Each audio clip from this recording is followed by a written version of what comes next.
Waldorf University is committed to providing high-quality, affordable education in a flexible online format so you can reach your higher education goals on a fire department schedule. They offer over 130 fully online degrees with programs at every level designed to meet the needs of fire professionals. Their fire science alumni includes all ranks of the fire and municipality leadership. Waldorf University is now offering 20% off of tuition for all Blue Card ICs. Go to waldorf.edu/blue-card for all the details.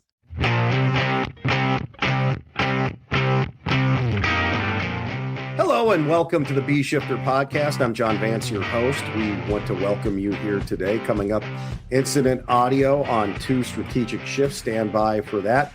Also, we're going to talk to Josh and Chris. They're going to join me in just a few seconds here and give us a preview of what's going on in early 2006 with Blue Cards. Now we have with us Josh Blum and Chris Stewart. Josh Blum is the program manager for Blue Card. Chris Stewart, our curriculum manager for Blue Card. The last podcast we did, I didn't even acknowledge Chris. So I feel bad. I apologize to you for that, Chris. You need full acknowledgement from me. It's probably better for everybody that I don't get acknowledged. Well, we want to acknowledge you. You certainly bring a lot of your brain power to this group today. Today, we are going to get into some audio from 2 separate incidents, one in Ohio, one in Georgia. So stand by for that. Some great examples, as we like to play for you on the Bee Shifter podcast, of some successful operations and what right looks like. And we'll have some notes on those as we play the audio. But before we get going, Josh, we have a lot of classes on the calendar. Many are filling up, many are full. What do we have on the horizon here in 2026 for Blue Card? Yeah, so it is filling up pretty quickly already. We got classes booked. We got some classes booked all the way out through the end of 2026 already. So we have plenty of depth to deliver multiple classes in the same week. But, at some point, it's just availability. When you want to do something, may not be available. So Ocala, Florida, we got a big box workshop scheduled. There is seats open in that, and we're only going to probably do 2 other ones besides the ones we have posted already. The one in Cincinnati's already sold out. Ocala's got seats open in it. And then we're going to be doing 1 or 2 out in Colorado on the west, towards the West Coast, so that we can try to, get those delivered regionally, so it make it a little easier for folks to travel and so on. And then all of our train-the-trainer classes, the on-the-road ones fill up, very quickly. And then we have open seats in the Phoenix classes, but as all the other classes fill, those seats end up filling up quickly too. So you can find our entire list of classes posted at bshifter.com and, see what's available, what's not available. And then if you're looking to host a class, the sooner you reach out, the more flexibility and availability we'll have to meet your needs and whatever dates you're looking to have a class. So. Well, specifically Ocala, Florida, we're going to be there March 12th and 13th. And then also that Bowling Green, Ohio class, which we're going to be in Bowling Green on March 23rd and March 24th. So get on to bshifter.com, find your dates, find the one by you, and get signed up. As Josh said, they do fill up, and especially with the limited availability of the big box classes, because Shane Ray only has so many dates that he can give us because he does an entire day with us. So that when they're here, they're here. And then once they're gone, right? Yep. All right. And then the train-the-trainer classes out at the AVBCTC, which is always a good learning experience for everyone. Anything else going on, Josh, as far as the program goes? The 2 of us will be on a webinar at the end of the month. So we've been teasing that out a little bit. We're going to announce the webinar this week, and it's for all Blue Card instructors. If you're not an instructor, you're welcome to listen in, but it's really meant for Blue Card instructors, because we have some tweaks and updates that we do. You always say that we live in command function number 7, where we're revising. So we'll be going through some of those revisions, especially how we're tying in the after action review, right? Yeah. So during this last 3 or 4 weeks, when, around the holidays, Chris Stewart and the group did not take much time for the holidays, though we got to spend time with the families and eat and hang out and all of that. That's all good. But we did the group did a ton of work on just updating and refining how we deliver the train the trainer, updating curriculum, updating all the material that kind of goes with the train the trainer, updating the 3-day cert lab. And Chris, I'll just push it to you for this, but our focus was making sure that we are current and that we're delivering standardized training that is, connected back to resources and best practice. Yeah, there's so much stuff that happens kind of simultaneously inside the fire service that influences and impacts anything anybody is teaching, quite honestly. So our goal with, that thought of living in Command Function 7 is to, constantly reviewing and revising, and what can we do to actually improve the instruction that we give to our students or the folks that are going to be instructors, and then how do we help them be better instructors themselves to be able to deliver that. So there's no drastic changes to what we're teaching, but we found areas where we can refine things, explain them better, plug in new information, and make it more relevant for the students and the instructors, really, to go out and be able to teach their folks, right? It's a difficult thing. It's a difficult transition a lot of times for folks to be, no, I'm just somebody in the class who's learning how to do something, where in our train the trainers, now you're learning how to be the instructor, and you're learning how to answer the hard questions and deal with the rock throwers and all those other things. So what are the things that we can put into the program to assist their understanding of the system, to assist their why within the system, and then how they actually teach. So that really was our focus. And I think we've been reasonably successful with that. And literally Monday morning, we're going to start JV, and Sean and Tim are going to start teaching, with the new material. So we're ready to jump. Yeah, and then just hit it real quick. The AAR program that just continues to be refined and grow, and more organizations, once they do 1 or 2 after action reviews in there, then they kind of are hooked on it, because it's really easy for us to measure success by nothing went wrong and nobody got hurt and so on. But the AAR just gives you an opportunity to dive deeper into the audio, look at video, your procedures, policies, and evaluate, where are we doing well, and reinforce that behavior, and where can we improve. And the Springdale audio that we're going to listen to, Springdale Fire Department does after actions on, I think, everything above electrical fires. So a lot of lessons learned and lessons reinforced. So in this one, their ops chief wrote a whole page of, this is maybe some things that we should consider and do better. And then they wrote a whole page on, this is what we did well and what we need to continue to do. So we're using this audio because they kind of reached out to us and sent it to us and said, hey, you can use this, and it's got a strategic shift in it. So we'll work through and walk through that. But it's not just learning for that fire department. The nice thing in the Southern Ohio area is the way the AAR set up, that once it's complete, Springdale Fire Department can send that entire report to everybody who was at the incident, and everybody can learn from it. So they can't modify it or anything, but it's a, review only document and data that all goes together and breaks the incident down from all the way from the 911 call until, you leave. And then even afterwards, adding in, investigation components, the lessons learned, and reinforcing the behavior we want to see. So. Great. I was with a group of blue card instructors today, and out of 15 or 18, only 2 of them are actually using the AAR. So we talked a lot about that this morning, and we want to encourage people to use this tool that they have. It's a powerful tool for continuous improvement within your organization. So please use that AAR tool, because it will help you improve, and it will also help you reinforce the great behaviors that you have within your department. So on the first one, what are we going to listen to here? This is Springdale, Ohio. Yeah. So you want to set this up? Yeah. Springdale, Ohio. It's a city fire department. They run an engine, tower, medic, district chief out of the same station. They're just a 1-station fire department.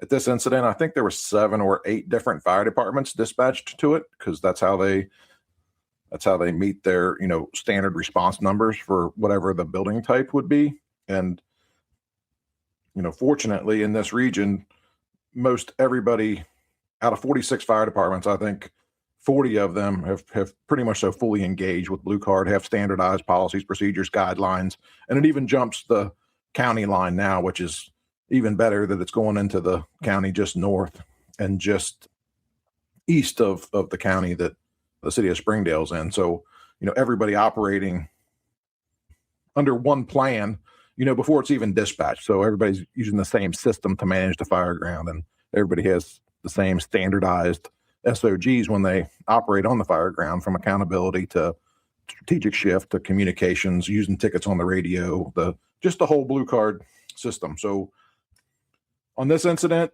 the fire's about maybe a block and a half or 2 blocks from the firehouse. The district chief actually arrives there first with his engine, does the initial radio report, and communicates to the engine some information of what he wants to happen. Really, that was just based on him having some other information from having a better view of the building before they got there, and also the layout of this building and where it sits on the street as far as leaving access open for other apparatus to be able to get into the incident. So we hear that sometimes. Well, what if the chief gets there first? And we've had probably 50% of the audio we've used was the chief got there first, and 50% of it is, a company's there and maybe assigns 3 or 4 or 5 companies before the chief gets there. So the system works either way. And we're all the fire department, but there's still not very many fire departments that are exactly the same when it comes to, geographic and how they're laid out, and, response area, and do they have chiefs? Do they not have chiefs? All of that stuff. So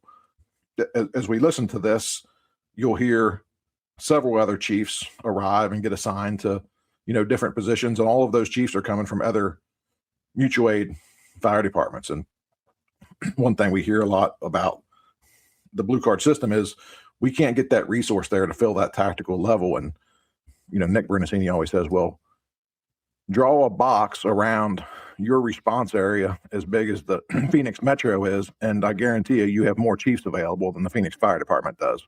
And I haven't really been anywhere where that wasn't the case, because you just have to work with your neighbors and, make the next step. They don't have to be right next door to you.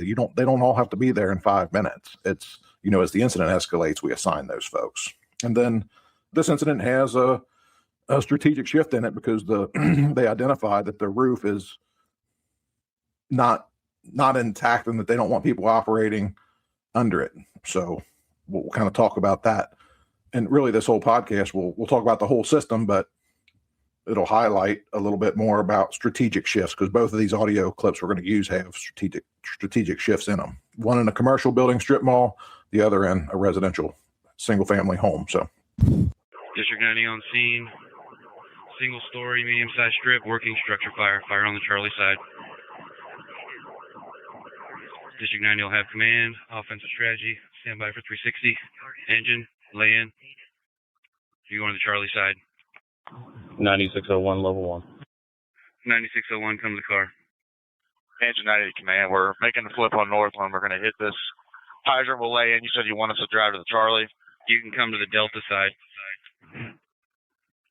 Clear. Medic 90, go ahead and wrap this hydrant. Tower 90 is level 1. District 90, all incoming units. RP advises everybody's out. Tower 90 is level 1. Tower 90. Going to assign you search. Follow engine 90 on the Charlie side. Tower 90 is clear. Search on the Charlie side. 4501 on level 1. 4501, I'm going to give you Charlie. You'll have engine 90 taking a hand line through the Charlie side. Tower 90 performing a search. I'm clear on engine 90 on the Charlie side with tower 90 on the search. Ladder 96 on scene, level 1. Command to all incoming units, 360 is complete. Working fire on the Charlie side. Remaining offensive strategy. Command to ladder 96, I'm going to send you through the Alpha to the Bravo exposure. Bravo exposure, you're going to search. You're clear. Bravo exposure, search. Engine 90, they come in with the cam. Go ahead. Got fire in the attic space. We're starting to knock it down. We're going to need someone to get on the roof and look there. I want to know what the conditions look like outside now. Command's clear. Getting a knock on it. There is a color change to the smoke. Tower 90 is setting up.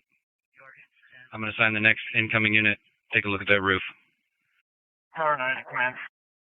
Go ahead for command. All clear on the primary search. Request reassignment. Tower 90, you're going to go to the Bravo 2 exposure. Check for extension. Tower 90 ATO to command. Can we get PD to the front? We got people trying to enter the structure. Command's clear. I'll advise county. County copies. PD to the front. Command to Tower 90. Pull a second line off of engine 90. I'm going to redirect you. Pull a second line. Assist engine 90 with fire attack. Charlie side. Charlie to command with an update. Go ahead. They do have water in the fire in the interior. However, we do have active fire on the roof, so this is the roof line. Engine 40 is stage level 1. Quinn 86, we're also level 1. District 40, also level 1. District 40, level 1. District 40, I'm going to have you take Alpha. You'll have ladder 96 working for you. Engine 40, lay a second supply line. You're going to lay it into Tower 90. We're going to flow water off of Tower 90 under the roof. District 40 is clear. I'll let you know when I'm in place. Alpha with ladder 96. Ladder 42, level 1 stage. District 86, level 1. County 30, level 1. Engine 75, level 1. Ladder 42, level 1 stage. Quinn 86. Move your crew forward. I'm going to have you operate off Tower 90. Flow water on the roof from Tower 90. Engine 40 is going to lay into Tower 90. And engine 40, I'm going to send you to the Bravo side. Check for extension all the way at the end. 86 clear on flowing water off Tower 90. Charlie to command. Go ahead. I'll need an extra jump in here on the Charlie side to go on deck with me. I also recommend getting some crews inside with some longer hooks to help open this up, see if I can get it from the inside. You're clear.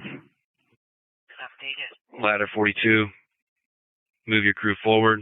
You're going to be on deck. Bring your rat pack, Charlie side. Ladder 42 clear. Bring rat back. Point 32, level 1. Quint 32. I'll have you move forward, Charlie side. Bring hooks. 573, level 1. District 42, level 1. District 42, command. I'm in place on Alpha. District 40, you're clear. You have ladder 96 working for you, checking the Bravo exposure. District 44 on Alpha.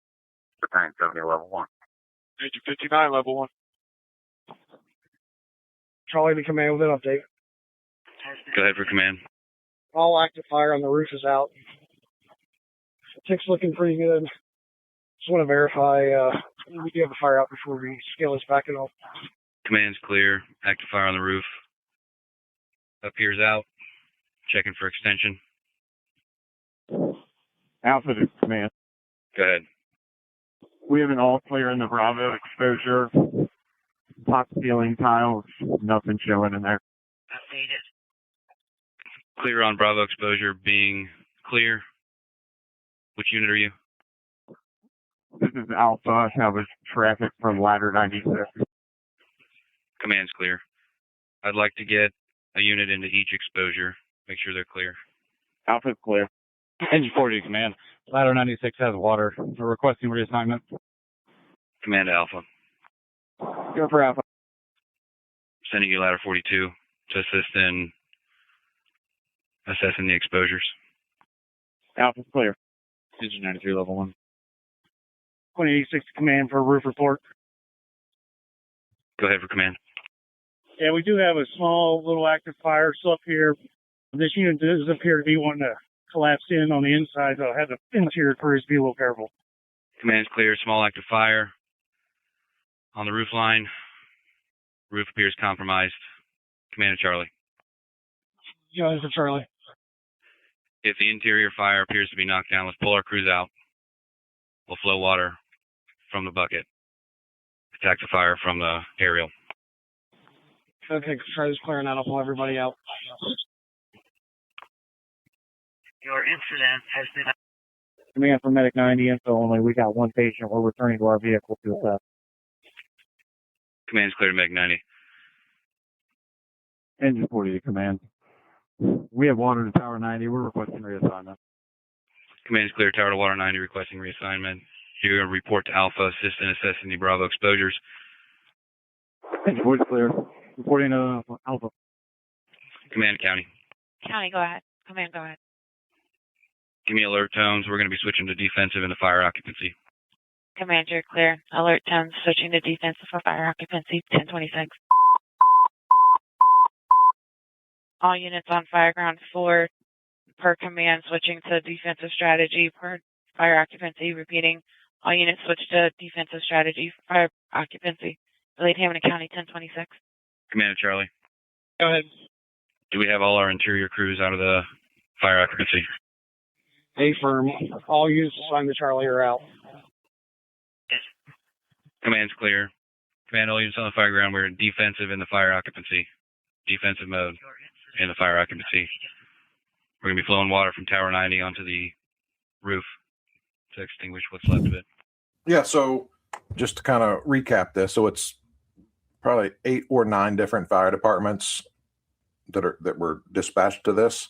So Springdale Fire Department, they have a working fire response in the county dispatch system. So as soon as you say working fire in the county, they assign a dispatcher. That was huge progress for us in our region here, because 2 years ago, you would never get a dispatcher on the TAC channel. And as we listen to this, we can talk about it further, but there's big value in that, of them being able to engage and us being able to connect, right to the dispatcher, and then having that communications of when should they break in on the radio if they have something for us. But, really the active listening of what do all these terms mean. And, when, just as an example, when command called for emergency traffic change and strategies, they were right on it. Like, there was no question. There wasn't like I got to pull a book out, whatever. And that doesn't happen by accident. And, Chief Williams, the ops chief there at Springdale, does a lot of work with us with Blue Card. And, he does a whole presentation on, don't say your capabilities. The capability's not there if you haven't engaged your dispatch system or dispatch center to, actually talk to them and say, what can you do? What can't you do? So I just wanted to put that out there. So he got there first, gave a size up. Another chief was in the area, and he had that chief come to the car. So nobody in our region has drivers. So, we fill out that with the other response chief. So yeah, you heard, I think 7 different chiefs on the radio, but we pair those chiefs up so that we end up with support officer with the IC, and then anywhere where there's a division assigned. As we went through kind of the assignments, Engine 90 was doing fire attack, and then he assigned the tower from his same station to search that occupancy space through the same door that Engine 90, went through. There was actually a person that had been sleeping there but was out of the building when they got there. So that later on in the communications, that's where that came from, that Medic 90 had a patient, but they were indeed out of the building. I always put this out there on this live audio because people are like, man, there's a lot of radio traffic. And what we listened to in, I think, 12 minutes was like 25 or so, at least 25 minutes of audio. So, the IC was going through, what's going on? What are the critical factors? What's my incident action plan? What do I need to do with companies? So this was the end of the row unit. So there was only exposures on that one side. So, right away tried to get somebody to start getting into those spaces to check and make sure that they were getting all clears.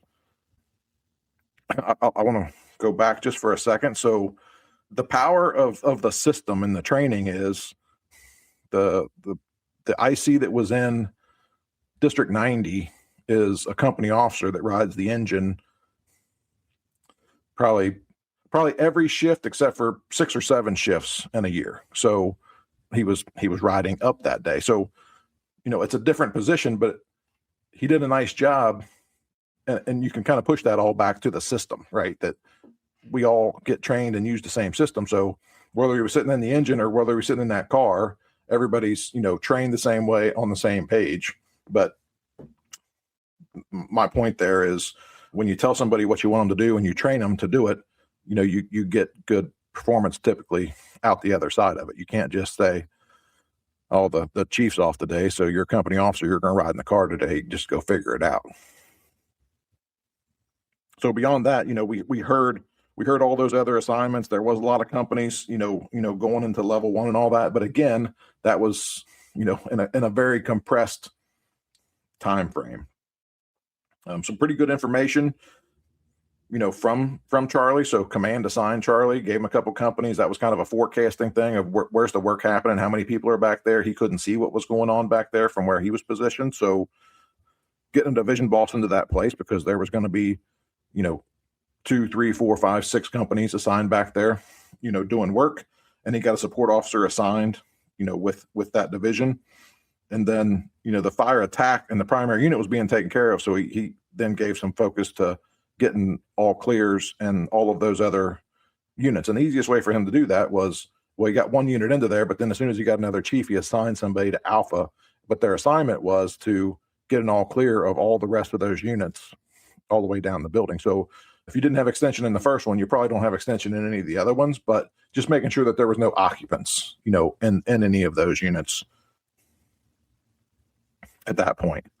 And then the information from the roof report, right? So they come on with a roof report and that they have fire. They do have fire on the roof, and the fire was multiple HVAC units and a hood system there. So the integrity was already weak, but the fire had run up and gotten above the ceiling tiles and had been burning for a while. So the integrity of the roof was not good. So, he made the decision of, we got an all clear. There's nobody into there. We got most of the fires knocked down. There's no reason for us to risk putting anybody inside of there if we can do whatever we're going to do from outside. So he made this strategic shift. So that's kind of just a little bit of a rundown of, as you listen to it, what happened, and kind of reinforcing, the things that went well. One thing we can always talk about is, using tickets. So our communications really fit into, status change or priority traffic, unless the IC is asking for a CAN report. So the more we can use tickets, the clearer the communications will be. So the example, when they gave the roof report, it's like, okay, here comes a roof report, but everybody's listening for a roof report. No different than when they were changing occupancy spaces, or they were complete with an assignment. They came on and said with a CAN report, but really with a status change that we have an all clear of that unit, we're ready for reassignment. So it's that word of that ticket, right? And the value of using the tickets, if you will, that what we call them, of, status change, priority traffic, just like we say Mayday, Mayday, Mayday, just like we pull up on the scene and say engine 1 on the scene with an initial radio report, we preface that traffic so that everybody knows what's coming out. And the IC can prioritize those communications based on what's being said on the radio. So if somebody used a ticket and said priority traffic, but somebody else said status change, well, we're listening to the priority traffic first. So that kind of lines up with that 1, 2, 3 progress reporting that we talk about a little bit. Chris, do you have any thoughts on this audio? Yeah. So I'm sitting here listening to it, and as we get started here, I pull up our evaluation sheets, right? And so when in our system, we've got an evaluation sheet for IC1, IC2, support officer, and senior advisor. So with the chief showing up first, right, there's a little bit of a blend of here. They play IC1 for a minute, and then they quickly transition to the role of IC2. So when you look at the high level things here that I'm paying attention to when listening to an IC, is up front, did the IC appear to have a clear idea of what's actually going on and what the critical fireground factors were? I think the answer is simply yes. He did. He understood that. Did he confirm, verify, reinforce that with getting a 360 to better support the initial incident action plan? Yeah, he absolutely did, right? He completed a 360, communicated what was going on. There was no real change to the system other than he did know where the fire was, with some more certainty, right? And then he built his incident action plan around that. Did the IC know and understand the position of function of everybody on the fireground? Yeah, absolutely they did. He did. Because he communicated clearly with task location objective, had a support officer there with him helping keep track of it. and knew where the work was happening and knew where he needed to, put folks as they progress through this to be able to get fire control and all clears in the exposures. And then he finished off that part of it with the roof report, assigning folks up there to get that last component of understanding, especially in these commercial fires, is what's going on with that roof. Because if it ain't safe enough to be on, it ain't safe enough to be under typically. So he gets that information and reinforces it. And then once he has a better, more complete view of it, that's when he makes a decision. All right, there is nothing left in that fire occupancy that we're going to be able to effectively save. So I'm going to change the incident strategy here from offensive to defensive, utilizing a standard process. And like Josh said, I'm going to compliment that dispatcher, and I'm going to, and I thoroughly agree that doesn't happen by accident. There's a lot of effort that goes into having a dispatcher be able to, as quickly and as seamlessly react to that, communicate effectively. Those weren't the first time she said those words, right? And it was clear to everybody on the fireground what was actually happening. And oftentimes aside from a Mayday, there's very little traffic that's more important than a strategic shift. So, that was really nice. So when we look at this holistically and give us the ability to answer the questions, were they in a good position if somebody would have said, prior to traffic, we got a victim? Yeah, they were in a good position. They had people in the right places. They had folks on deck providing some tactical reserve, and that tactical reserve serves a lot of different capacities. And then maybe the bigger question is, were they in as good a position as they could have been if they would have heard Mayday, Mayday, Mayday? And the answer is yes, right? Because of those same reasons. They had people in the right place doing the right work. They could account for them, but through position and function, and they had tactical reserve in place that could have supported that Mayday operation if they needed to from the exterior, as well as those companies on the interior utilizing that help work. So when we look at these, holistically, really from the strategic or the policy level, quite honestly, senior advisor level, if I'm showing up as a senior advisor on this incident, I'm really happy. I'm actually going to get in the back of the rig or get in the command van or wherever the heck they are, and I'm going to sit there and be quiet because they have control of things and things are happening, and I don't have anything to add to this to support them until I do, right? And so I'm not going to get in the way, and that's a really nice feeling showing up as a senior advisor in this. I think this shows how a region can come together. A lot of times when we start talking about dispatch levels, deployment, working with dispatch, having plenty of chiefs on the scene, people just say, oh, we can't do that because we don't respond that way.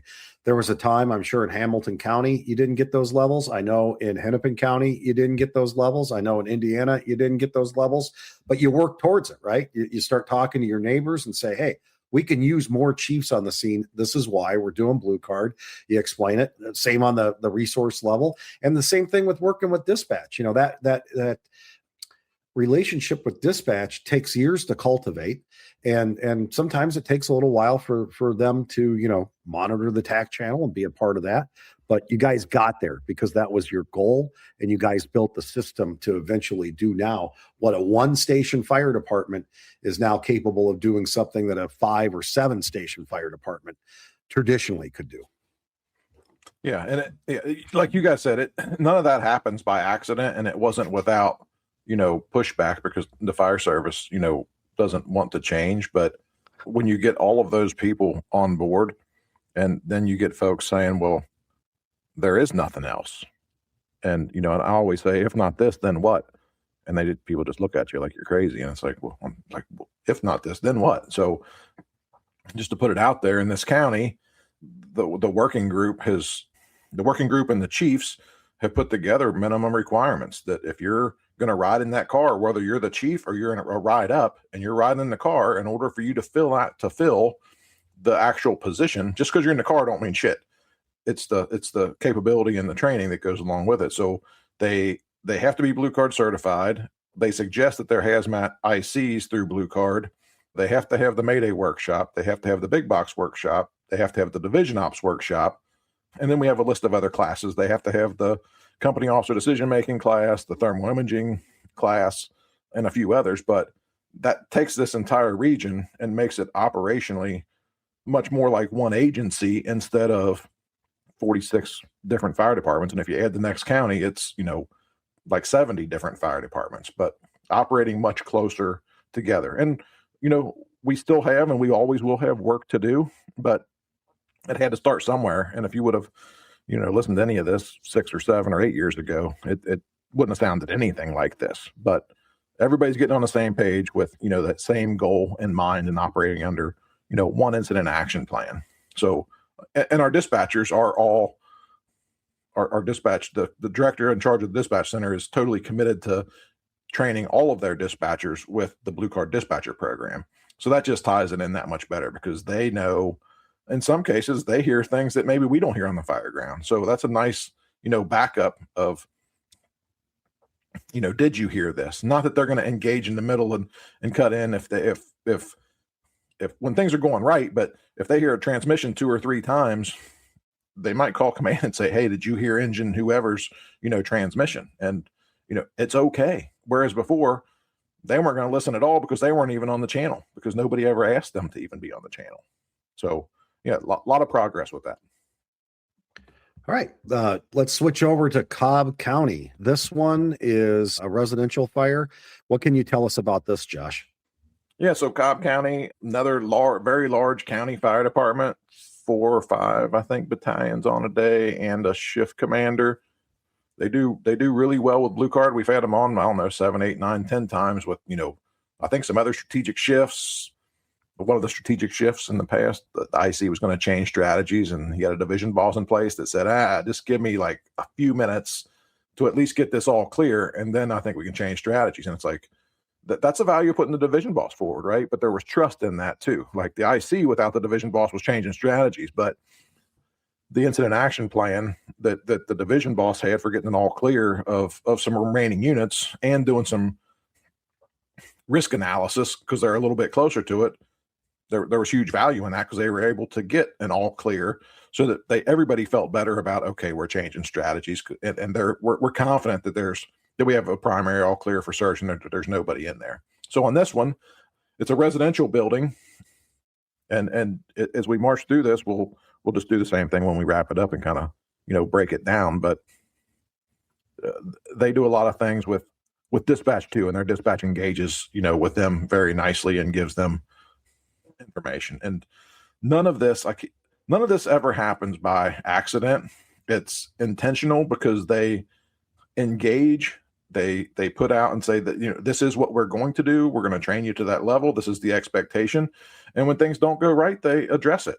And I'll just, put it out there, and Chris can probably help me with the timeline, because it all runs together for me. But to me, it says something about an organization when things don't quite go the way you want them to do, or when something doesn't go right, when you're willing or you ask somebody to come in to help you understand what happened. And I'm talking about the apartment building fire that they had where some guys got burned, that says something, right? So to me, Cobb County gets the A+ for one. Let's look at ourselves and how are we doing?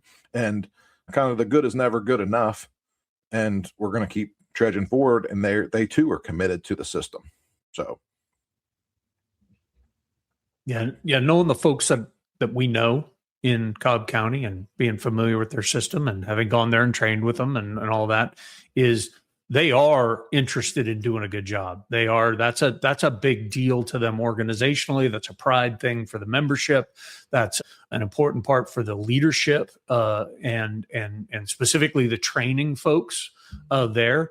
And so putting out and utilizing a system, training to that system, managing that performance. How are we actually doing? And then fixing it or adjusting it when you really need to. Is they do it as good as anybody right now, as far as I'm concerned, with at least that I'm very familiar with. And the nice thing is they get plenty of practice, right? Because they do go to fires.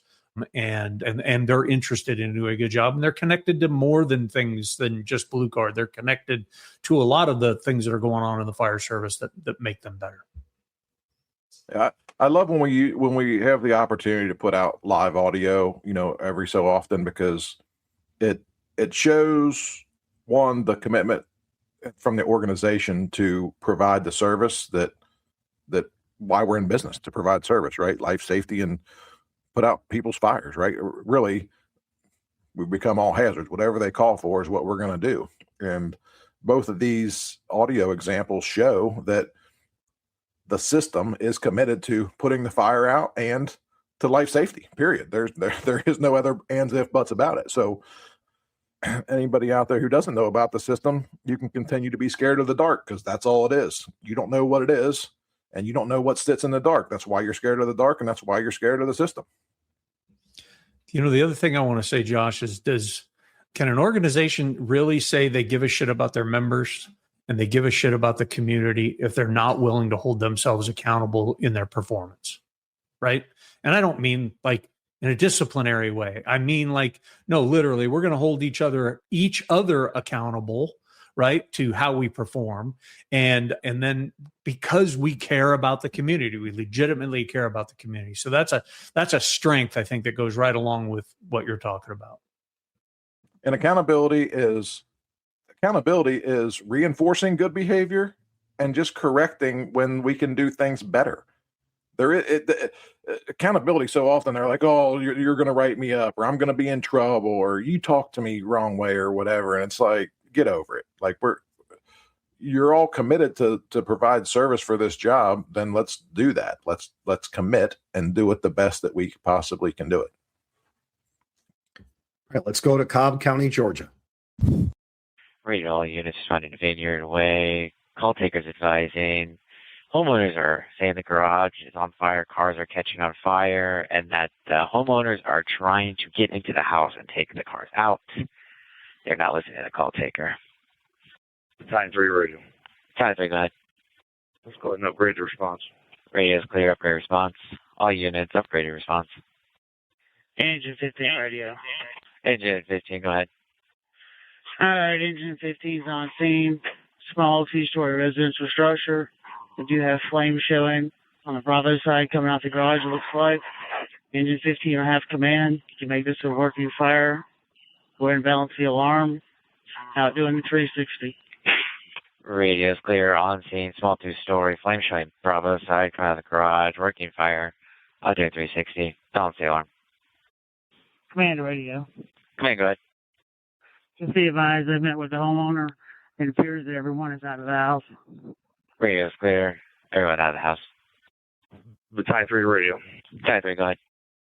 If you haven't been able to get a hold of Company 21, go ahead and start my truck 14. Radio is clear. Start truck 14.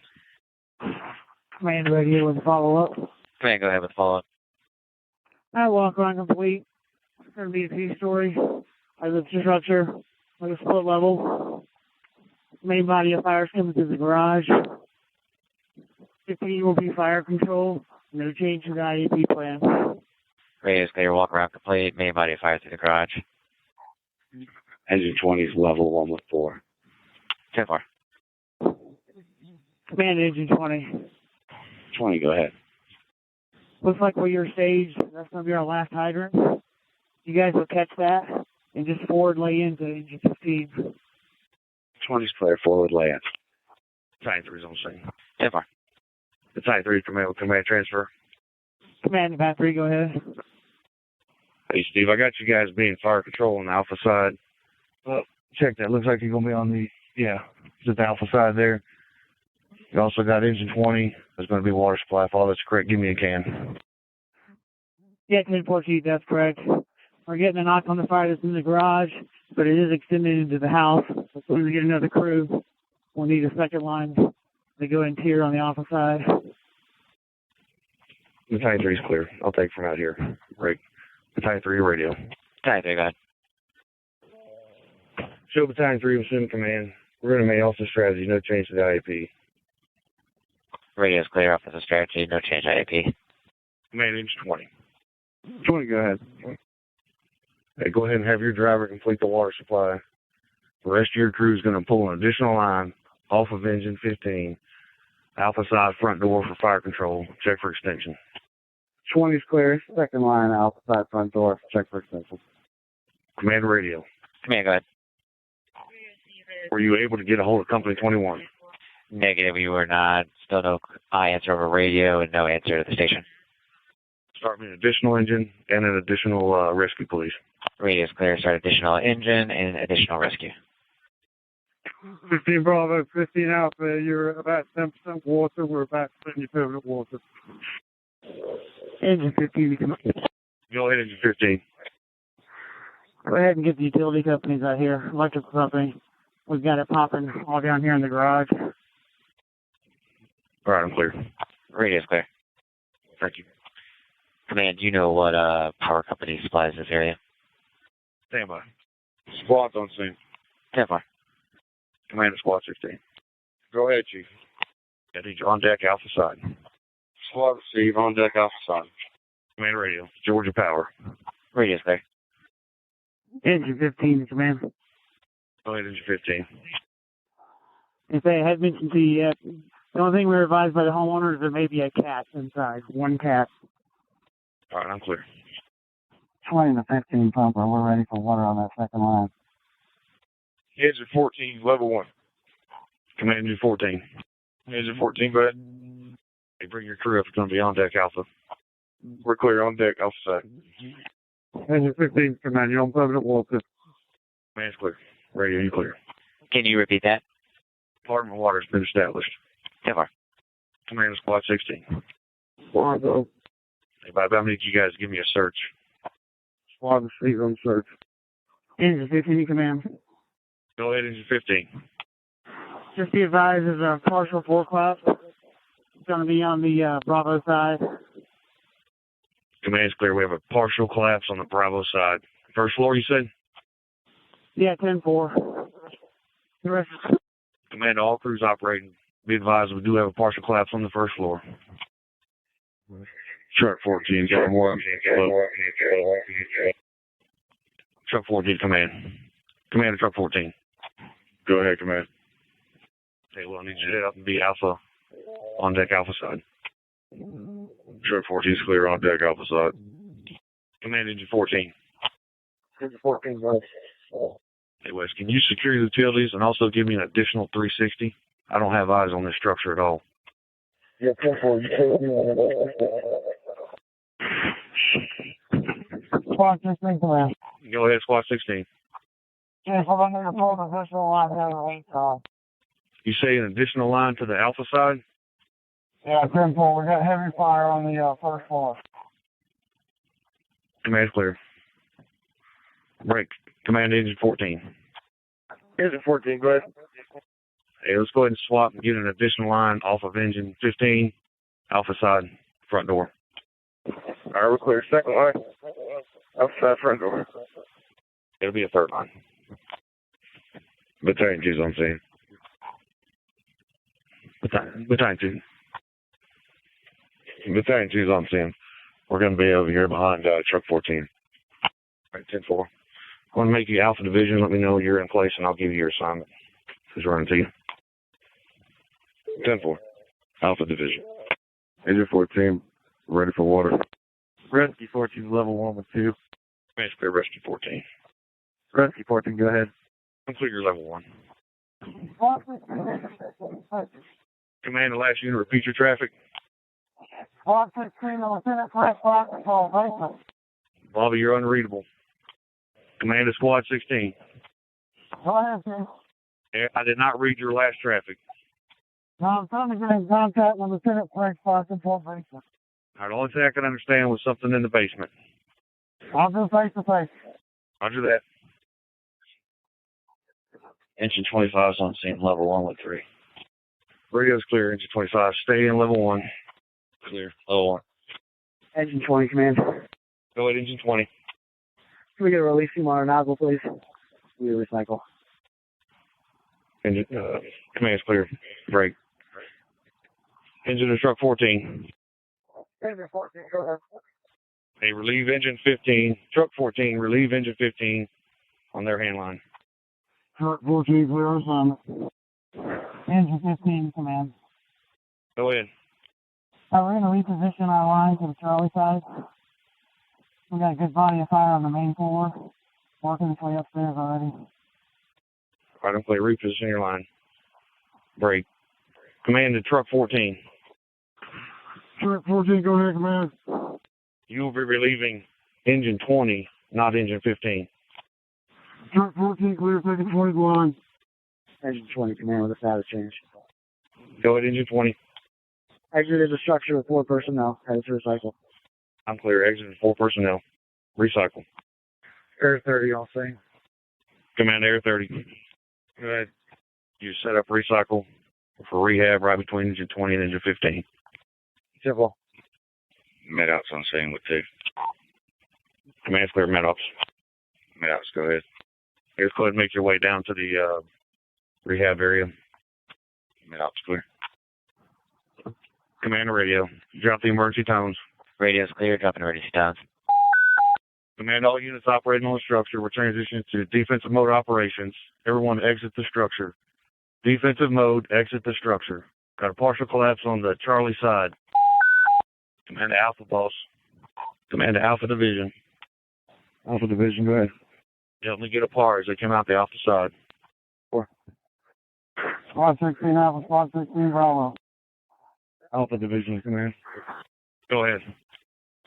We have par for Squad 16, Engine 14, and Truck 14. All right, clear. So I'll start this one off, JV. So this one's an interesting one, right? We start to hear, some pretty clear information, some pretty clear direction of what's happening on the front end from the first arriving IC. Battalion chief gets there, does a nice job in that transition. We don't lose any pace, and we don't lose any information with regards to the incident or the position and function of everybody, when he shows up. And then starts plugging people into the tactical positions based on the information he has to be able to get water on the fire and to be able to get an all clear. They clearly have a garage fire. They've got extension into the house.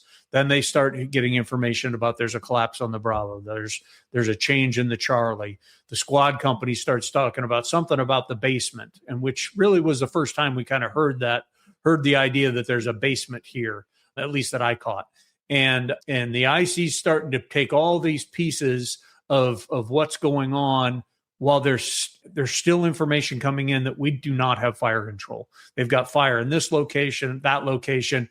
Companies are recycling, so they're coming out. They've already gone through 1 bottle of air and 1 cycle of actually work. In a lot of cases, probably flowing water and doing their thing, right?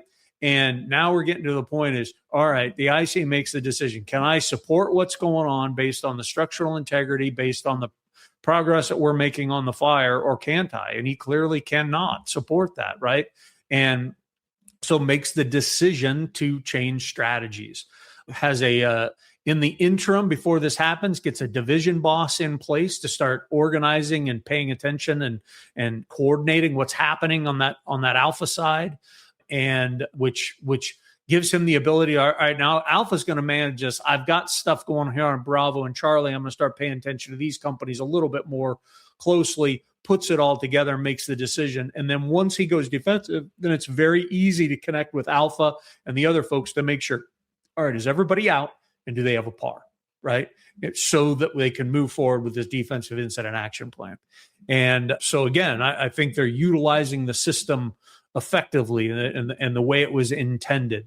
Much like the last one, I would say if there was anything I would say that would benefit them in improving is the use of tickets to get on the radio and to knowing and when and what purpose status change should take place, when priority traffic should take place, and those types of things. So again, those are things that every fire department needs to work on, right? And so that didn't get in the way of them doing a good job here, but it would put them in a position to actually do even better job. So I think they did really well. I like listening to incidents where the IC is engaged, getting people in the right place, paying attention, but he wasn't micromanaging.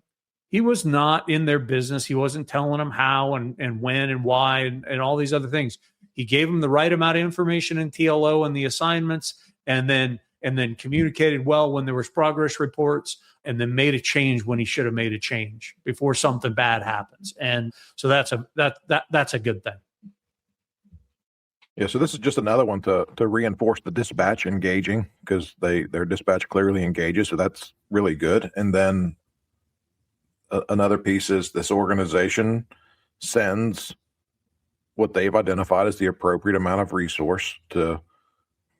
This isn't just a house on fire. We're ready if there's people trapped, known or unknown, and we find a victim, we're ready. So I mean, they had MedOps set up. They set up, for an area to recycle. They had somebody, their air unit got there and set up for rehab if it goes or went that far. So that's that front end forecasting piece that just makes it easier, if you will, for the strategic IC to manage it, because on the front end there's that bolus of resource that they're getting. And the IC in this case did a nice job, because en route there was something going on with that company that never marked that they were responding, and he wanted to make sure that the resource that was dispatched, whether it's going to be them or somebody else, I want to make sure that I have the resource that I believe that I'm supposed to have, coming to this. So yeah, another nice job. And, 2 different incidents, 600 miles away, 2 different building types, but both using the same system. And,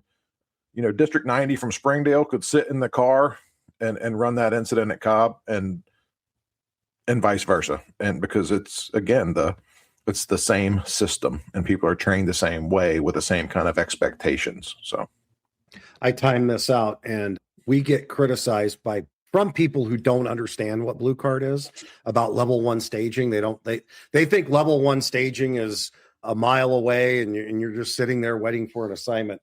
Engine 20 approached, went level 1.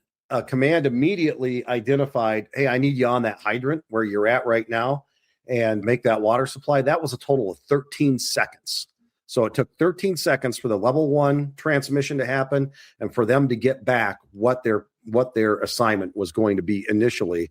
And then they ended up moving up after the water supply was made. But I thought that was good. And the other thing I liked was the IC didn't have eyes on the structure, and he made it known to everybody. Hey, I can't see this from where I'm at. So he's depending on his division bosses to let him know what the conditions are and what's going on. So there was one side of the structure he couldn't see. He's like, hey, I didn't see that. So everybody knew that was kind of a handicap for the IC, but they were able to make up for it with the deployment of division bosses. Yeah, that level 1 staging thing, John, is interesting, because why is that successful? That's successful because the IC had a clue and he had a plan, and he's practiced it, and he knows how to use the system, and he knows where he wants them based on a practice set of the ability to size up and plug that into action.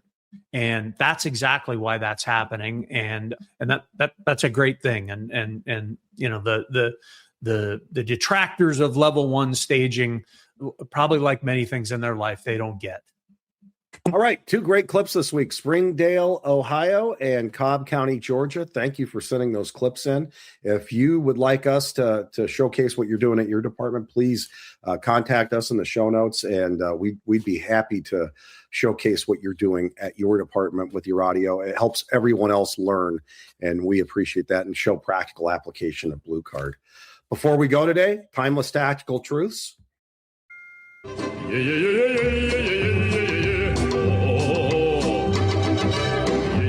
All right, timeless tactical truth from Alan Brunacini, and today's is: don't let the fire/building force you to go defensive. Go on your own. What do you think the boss is trying to say there, starting with Chris?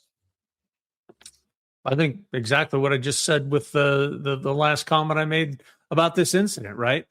Proactive, understood what was going on the fireground, had practiced and uses the system, knows and understands it, has the ability to critically think, and is prepared for making changes when they need to. Knowing and understanding what is tenable and manageable, and when can we continue to operate in the offensive strategy because the right things are happening and the problem's getting better, as compared to no, not all the right things are happening. And maybe not because we're doing poorly. It's just the incidents ahead of us, right? And it had a head start when we showed up. And so knowing and recognizing when that's happening and making the call, it's not an emotional decision. It's not a spiritual decision. It's a decision based on critical factors and the fact that I likely can no longer save anything here. Lives or property. So I'm going to make a switch, and then I'm going to define where we're going to work from that point. So both of these guys today actually did a very good job with that. Yeah. So the initial radio report and that follow-up report set the stage. This is where it was at when they got there, and the timeline begins, and it's either getting better or worse. And in this case, it wasn't getting better, even with the resource that they were putting at it. And then he was being fed information, what he could see and some of the stuff he couldn't see, and putting the initial radio report, follow-up report together. And then the communications of, a collapse, and then, the fire involvement, throughout the first floor.